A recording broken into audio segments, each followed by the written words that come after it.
ஒவ்வொரு ராத்திரிகளை நம்ம வழிபாட்டுக்கு எடுத்துக்கிட்டோம்னாலே நம்ம வாழ்க்கையில் நவக்கிரகங்களால் ஏற்படக்கூடிய தொல்லைகள் அப்படிங்கிறது குறையும். நவக்கிரகங்கள் நமக்கு தொல்லை தரணும்னு தர்றது கிடையாதுங்க. நம்ம ஜாதகத்தில் நாம் செய்த வினைகளினுடைய பிரதிபலனை நடத்தக்கூடிய ஒரு வேலையாளாக கடவுள் நியமித்தவர்கள் தான் இந்த நவக்கிரகங்கள். அப்படி அந்த நவக்கிரகங்கள் நமக்கு கொஞ்சம் பார்த்து பக்குவமாக செய்யணும்னு நம்ம பிரார்த்தனை பண்ணிக்கிறோம், அவ்வளோதான். அது நம்ம இதை பண்ணினா அந்த நவக்கிரகங்கள் நமக்கு தொந்தரவுகளே தரமாட்டாங்கன்னு அர்த்தம் கிடையாது. ஏதோ கொஞ்சம் பார்த்து பக்குவமாக செய்ப்பா அப்படின்னு சொல்லி நம்ம அவங்கள்ட்ட கேட்டுக்கிறோம்.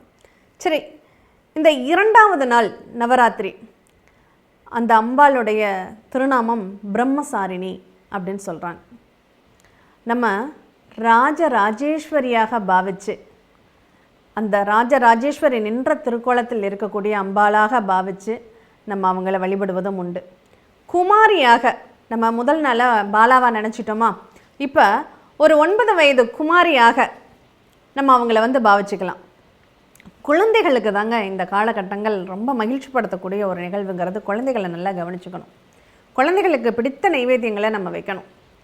அப்போ இந்த 2வது நாள் நம்ம புளியோதரை சாதம் நைவேத்தியமாக, புளியோதரை, முல்லைப்பூ, அர்ச்சனைக்கு முல்லைப்பூ, கோதுமை மாவினால் கோலம், ஒரு கட்டம் போட்டு கோதுமை மாவினால் கோலம் போடுறது,